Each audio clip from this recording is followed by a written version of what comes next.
মানুষের শখের একটি ফোন হলো আইফোন। যেমন আইফোন 13 প্রো ম্যাক্সের যেমন সুনাম রয়েছে তেমনই বদনাম রয়েছে।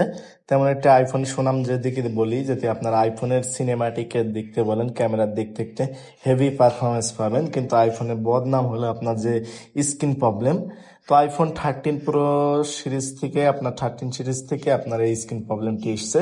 তো আপনার 13-এ বলেন, 13 প্রো বলেন, 13 প্রো ম্যাক্স বলেন, তো প্রো ম্যাক্স ভেরিয়েন্টগুলোই আপনার হোয়াইট স্ক্রিন, গ্রিন স্ক্রিন এবং ব্লিঙ্ক স্ক্রিন আসে। তেমনই একটি আমার হাতে রয়েছে ফোন। এটা হলো আপনার iPhone 13 pro max white screen এটা ডিসপ্লে।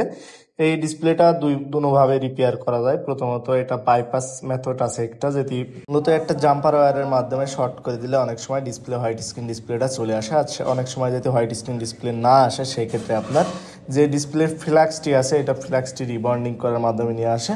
তো এই ফোনটি আমি কাজ করতেছি, কাস্টমার অনেক দূর থেকে এসেছেন, ভাই সকাল সকাল এসে আমার জন্য বসেছিলেন, অপেক্ষা করছিলেন।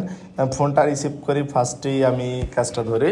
তো ভাইকে আমি বললাম এটা যদি আপনার বাইপাসে হয়ে যায় তো আপনি অল্প খরচে হয়ে যাবে, আর যদি ফ্ল্যাক্স করেন সেক্ষেত্রে খরচটা একটু বাড়বে। তো ভাই বললো ঠিক আছে, আপনি কাজ করেন, আপনার ভিডিও দেখে এসছে, আপনি কাজ করেন, আমি দেখব।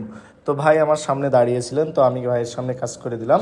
মূলত এটা যে কারণে হয়, অধিক পরিমাণ ফোন হিট হইলে বা যে কোনো রাফ ইউজ হইলে, উল্টো পাল্টা যে কোনোভাবে চার্জিং ব্যবহার করলে সেক্ষেত্রে হোয়াইট স্ক্রিন প্রবণতা বেড়ে যায়। তো অনেক কাস্টমার রিভিউতে তারা 3 বছর ইউজ করছে, তাদের হোয়াইট স্ক্রিন কিন্তু আসে নাই, গ্রিন স্ক্রিনও আসে নাই। তো তেমনই এই ভাইও 2 থেকে 3 বছর ইউজ করার পরে ভাইয়ের ফোনটি হলো গিয়ে আপনার হোয়াইট স্ক্রিনে এসে। তো ভাই বলছে ভাই আপনার উপর কনফিডেন্স আছে যে ডিসপ্লেটা আপনি রিপেয়ার করে দিতে পারবেন চেঞ্জ ছাড়া, তবু সমস্যা নেই। আমি বললাম ভাই বসেন, রিপেয়ার করে দিয়েছি। তো ভাইয়ের ডিসপ্লেটা আলহামদুলিল্লাহ টোটালি ওকে হয়ে গেছে, কোনো জায়গায় কোনো সমস্যা নেই। তো আপনাদের যাদের এই প্রবলেমটি আছে অবশ্যই আমাদের শপে এসে বিস্তারিত জানতে পারেন। ধন্যবাদ।